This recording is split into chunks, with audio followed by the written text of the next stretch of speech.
नमस्कार विद्यार्थी मित्र हो, आजच्या व्हिडिओमध्ये इयत्ता 10वी गणित भाग 2 आपण पाहणार आहोत. प्रकरण पहिलं आपण पाहणार आहोत समरूपता सिमिलॅरिटी. एकूण प्रकरण आहेत 7. प्रकरण वाईज गुण विभागणे असे आहे. SSC बोर्डाला या पद्धतीचे गुण संबंधित प्रकरणासाठी असणार आहेत, घटकासाठी असणार आहेत. समरूपता 10 गुणासाठी, पायथागोरस 7 गुणासाठी, वर्तुळ 12 गुणासाठी, भौमितिक रचना 7 गुणासाठी, निर्देशक भूमिती 7 गुणासाठी, त्रिकोणमिती 7 गुण आणि महत्त्वमापन 10 गुण. या ठिकाणी समरूपतामध्ये आपण जे उपघटक पाहणार आहोत ते असे: 2 त्रिकोणांच्या क्षेत्रफळांचे गुणोत्तर, ratio of areas of 2 triangles, प्रमाणाचे मूलभूत प्रमेय, बेसिक प्रपोर्शनॅलिटी थेरम, प्रमाणाच्या मूलभूत प्रमेयाचा व्यत्यास, converse of basic proportionality theorem, त्रिकोणाच्या कोण दुभाजकाचा गुणधर्म, property of an angle bisector of a triangle, 3 समांतर रेषा व छेदिका यांच्यामुळे झालेल्या आंतरछेदांचे गुणोत्तर, the ratio of the intercepts made on the transversals by 3 parallel lines, समरूप त्रिकोणांच्या क्षेत्रफळांचे गुणधर्म, test of similarity of triangles, property of areas of similar triangles. या त्रिकोणाच्या समरूपतेच्या कसोट्या म्हणजे test of similarity of triangles. Okay, या उपघटकांचा आपण अभ्यास करणार आहोत. या ठिकाणी 2 त्रिकोणांच्या क्षेत्रफळांचे गुणोत्तर अत्यंत महत्त्वाचे 3 उपप्रमेय आहेत. Ratio of areas of 2 triangles. या ठिकाणी 2 त्रिकोणांच्या कोणत्याही त्रिकोणाचं क्षेत्रफळ आपणास माहीत आहे 1/2 गुणिले पाया गुणिले उंची. कोणत्याही त्रिकोणाचं area of any triangle is equal to 1/2 into base into height. Okay, म्हणून या ठिकाणी हे 2 त्रिकोण आहेत. एरिया त्रिकोण ABC, त्याचा पाया BC आहे, त्याच्यावर उंची BC या पायावर एडी उंची आहे. त्रिकोण PQR, त्याचा पाया QR आहे, त्याच्यावर उंची PS आहे. यांच्या क्षेत्रफळांचं गुणोत्तर आपण घेतलं तर area of triangle ABC upon area of triangle PQR, area त्रिकोण ABC भागिले एरिया त्रिकोण PQR बरोबर 1/2 पहिल्या त्रिकोणाचा पाया BC गुणिले उंची संगत एडी आहे. दुसऱ्या त्रिकोणाचा PQR 1/2 पाया QR गुणिले संगत त्या पायावरची उंची PS आहे. 1/2 ला 1/2 गेल्यानंतर काय राहिलेलं आहे? एरिया त्रिकोण ABC भागिले एरिया त्रिकोण PQR बरोबर BC गुणिले AD भागिले QR गुणिले PS. म्हणजे 2 त्रिकोणांच्या क्षेत्रफळांचे गुणोत्तर. वर्णन कसं करणार? 2 त्रिकोणांच्या क्षेत्रफळांचे गुणोत्तर हे त्यांचा पाया आणि संगत उंची यांच्या गुणाकाराचं गुणोत्तर आहे. BC गुणिले AD भागिले QR गुणिले PS हे जे गुणोत्तर आहे पाया गुणिले उंची यांच्या गुणाकाराचं, ते त्यांच्या क्षेत्रफळांचं गुणोत्तर आहे. पुन्हा एकदा गुणधर्म पहा. 2 त्रिकोणांच्या क्षेत्रफळांचे गुणोत्तर हे त्यांचा पाया आणि संगत उंची यांच्या गुणाकाराच्या गुणोत्तरा इतके असते. Okay, hence the ratio of the areas of the 2 triangles is equal to the ratio of the products of their bases and corresponding heights. Okay, या ठिकाणी आपण जर या त्रिकोणांचा पाया जर समान मानला, आपण म्हणजे BC आणि QR हा जर पाया समान मानला, BC आणि QR पाया समान मानला, तर आपल्याला आपण BCला BC घालवणार आहोत. 1/2 ला 1/2 गेलेलंच आहे. मग आपलं वाक्य जो नवीन गुणधर्म तयार होणार आहे तो कसा होणार आहे? समान पायांच्या, म्हणजे पाया समान आहे, उंची राहिली ना, उंचीचं गुणोत्तर. समान पायांच्या त्रिकोणांच्या क्षेत्रफळांचे गुणोत्तर, समान पायांच्या त्रिकोणांच्या क्षेत्रफळांचे गुणोत्तर हे त्यांच्या संगत उंचीच्या प्रमाणात असते किंवा संगत उंचीच्या गुणोत्तरा इतके असते. ओके, म्हणजेच the ratio of the areas of the 2 triangles with equal bases is equal to the ratio of their corresponding heights. जर समजा उंची समान असेल, AD बरोबर PS असेल, तर ADला PS जाऊ शकते आणि 1/2 ला 1/2 गेलेस म्हणजे BC भागिले QR पायांचं गुणोत्तर राहते. म्हणजे समान उंचीच्या 2 त्रिकोणांच्या क्षेत्रफळांचे गुणोत्तर हे त्यांच्या संगत पायांच्या प्रमाणात असते.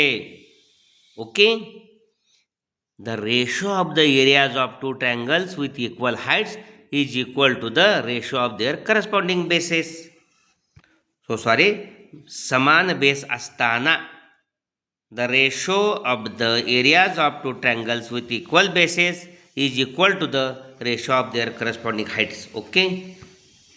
सुस्थिरपणे पुन्हा पहा. BC गेला कधी पाया समान असेल त्यावेळेला, आणि पाया समान असेल त्यावेळेला आपल्याला समान पायांच्या त्रिकोणांच्या क्षेत्रफळांचे गुणोत्तर हे त्यांच्या संगत उंचीच्या प्रमाणात असते. The ratio of the areas of the two triangles with equal bases is equal to the ratio of their corresponding heights. Okay. आणि उंची समान असेल म्हणजे एडीला पी जाणाऱ्या समान आहे म्हटल्यानंतर उंची समान आहे. समान उंचीच्या दोन त्रिकोणांच्या क्षेत्रफळांचे गुणोत्तर हे त्यांच्या संगत पायांच्या प्रमाणात असते. The ratio of the areas of the two triangles with equal heights is equal to the ratio of their corresponding bases. Okay. या पाहिलेल्या भागावरती आपल्याला सराव संच 1.1 पाहणार आहोत आपण. प्रॅक्टिस पॉईंट 1.1 त्यातलं पहिलं उदाहरण आहे. एका त्रिकोणाचा पाया 9 आणि उंची 5 आहे. दुसऱ्या त्रिकोणाचा पाया 10 आणि उंची 6 आहे. तर त्या त्रिकोणांच्या क्षेत्रफळांचे गुणोत्तर काय? Base of A triangle is 9 and height is 5. Base of the another triangle is 10 and height is 6. Find the ratio of areas of this triangles. हे सोडवताना पहिल्या त्रिकोणाचा पाया B1 उंची H1 आणि क्षेत्रफळ A1 आणि दुसऱ्या त्रिकोणाचा पाया B2 उंची H2 आणि क्षेत्रफळ A2 मानू. आपल्याला माहिती आहे दोन त्रिकोणांच्या क्षेत्रफळांचे गुणोत्तर त्यांचा पाया आणि संगत उंची यांच्या गुणाकाराच्या गुणोत्तरा इतके असते. म्हणजेच A1 भागिले A2 क्षेत्रफळ गुणोत्तर, पाया आणि उंची यांच्या गुणाकाराचं गुणोत्तर म्हणजे B1 गुणिले H1 पहिल्या त्रिकोणासाठी, दुसऱ्या B2 गुणिले H2. क्षेत्रफळांचं गुणोत्तर विचारले. B1 9 दिलेलं आहे गुणिले H1 5 दिलेलं आहे, B2 10 दिलेलं आहे गुणिले H2 6 दिलेलं आहे. 9 गुणिले 5 भागिले 10 गुणिले 6, 5 एके 5, 5 दोन्ही 10, 3 दोन्ही 6, 3 त्रिका 9, अंशाला 3 एके 3 आणि छेदाला बिंदूने 4. म्हणजे A1 भागिले A2 जे क्षेत्रफळांचे गुणोत्तर आहे ते 3/4 आहे. आपल्याला अपेक्षित जे उत्तर आहे ते आपल्याला असं मिळालेलं आहे. Let the base height and areas of the first triangle be B1 H1 and A1 B1 H1 and A1 respectively. Okay. Let the base height and area of the second triangle be B2 H2 and A2 respectively. Okay. The ratio of the areas of the two triangles is equal to the ratio of the products of their bases and corresponding heights. Okay. Therefore, A1 upon A2 is equal to B1 into H1 upon B1 into H1 upon B2 into H2. Putting value B1 9, H1 5, B2 10, H2 6. 9 into 5 upon 10 into 6. Dividing 5 to 10, we get here 5 into 1, 5 into 2. Dividing 9 upon 6 by 3. We get 3 upon 2. Product of numerator 3 into 1 3. Product of denominator 2 into 2 4.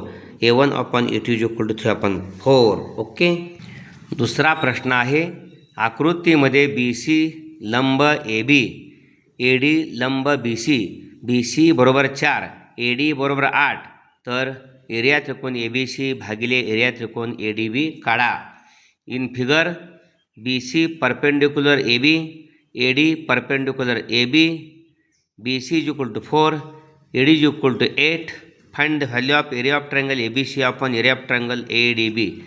या आकृतीमध्ये त्रिकोण ABC आणि त्रिकोण ADB, AB हा समान पाया आहे. पहा ABC आणि ABD हे दोन त्रिकोण AB या समान पायावर आहेत. म्हणजे समान पाया म्हणल्यानंतर या दोन त्रिकोणांच्या क्षेत्रफळांचे गुणोत्तर वरच्या आणि खालच्याचं त्यांच्या उंचीच्या प्रमाणात. ABCची उंची BC, इथं आहेच BC ABवर लंब आहे आणि ABवर लंब असणारी दुसरी उंची AD.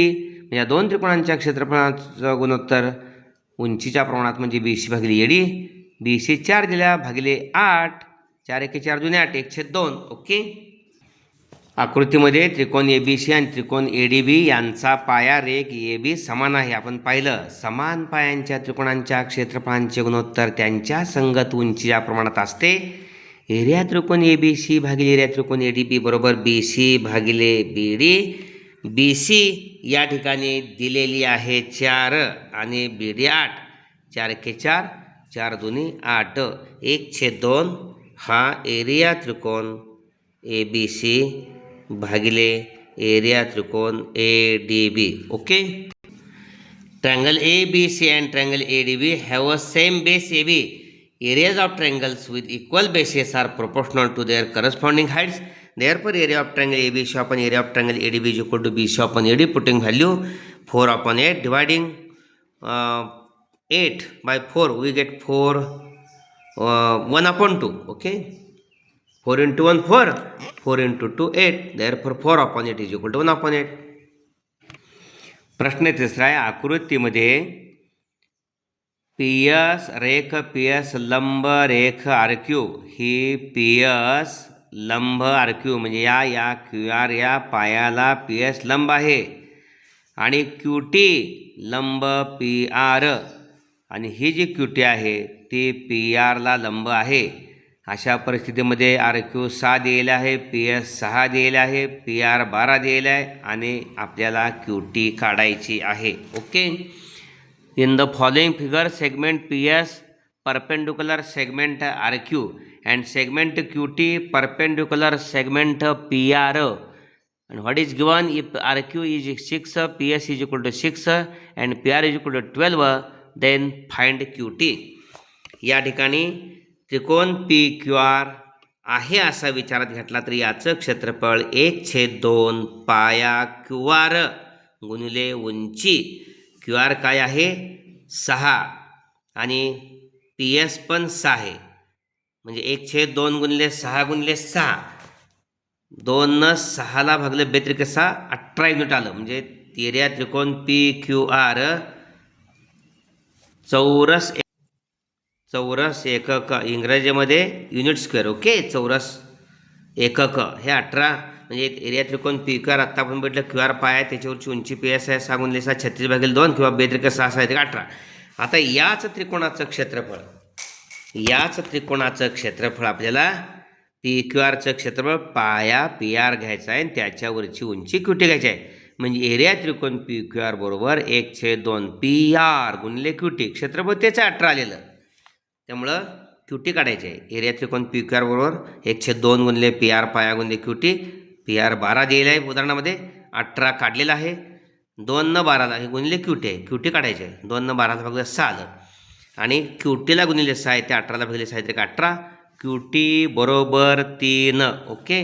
अशा पद्धतीनं या ठिकाणी area of triangle is equal to 1/2 into height. Area of triangle PQR is equal to 1/2 into QR into PS. 1/2 into 6 is QR, PS also 6. 1/2 into 6 into 6, dividing 6 by 2, we get 3 into 6, 18 unit square. Okay. Then area of same triangle, area of triangle PQR. Then here base PR and height QT. Okay. Therefore 1/2 into PR into QT. For here area of triangle, here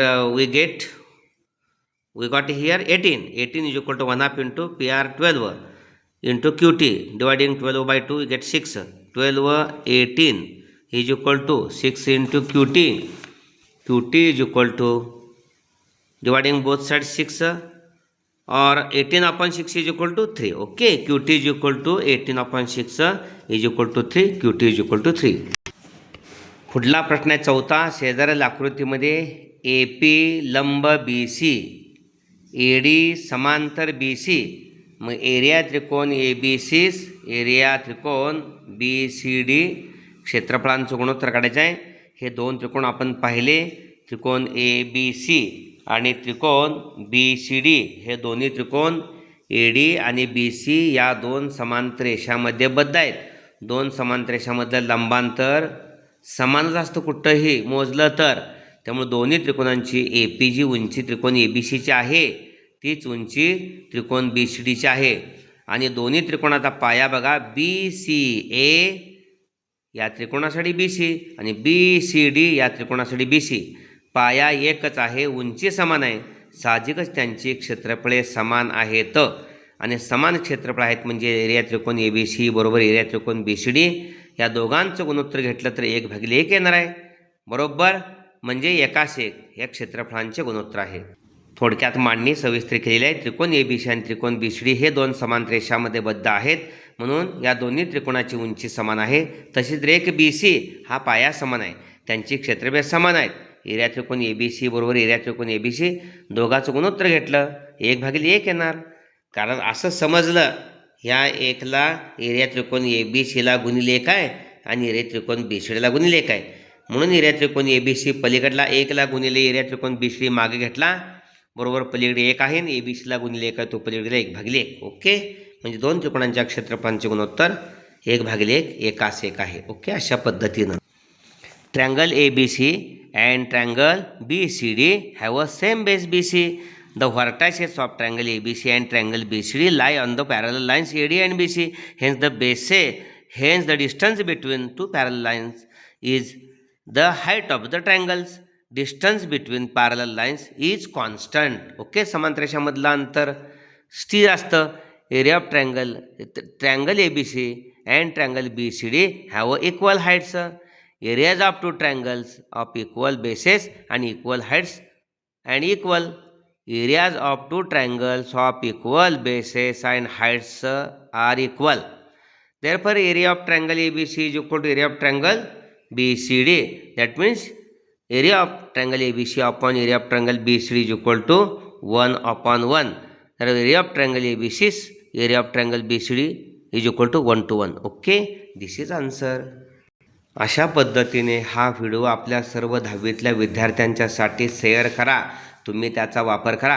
अत्यंत सोप्या भाषेमध्ये समजावून सांगण्याचा प्रयत्न केला आहे. परीक्षेमध्ये यातील उदाहरणे असतात, त्यामुळं जास्तीत जास्त गुण नव्हे पैकीच्या पैकी गुण मिळवण्यासाठी व्हिडिओ पाहत चला. भोसले सर जाकले हे चॅनल सबस्क्राईब केलं नसेल तर जरूर सबस्क्राईब करा, बेल आयकॉन द्या, म्हणजे आपणास आवश्यक असणारे सर्व व्हिडिओ आपणास भेटतील. व्हिडिओ आवडला असेल तर कमेंट बॉक्समध्ये कमेंट देऊन प्रोत्साहन द्या. धन्यवाद.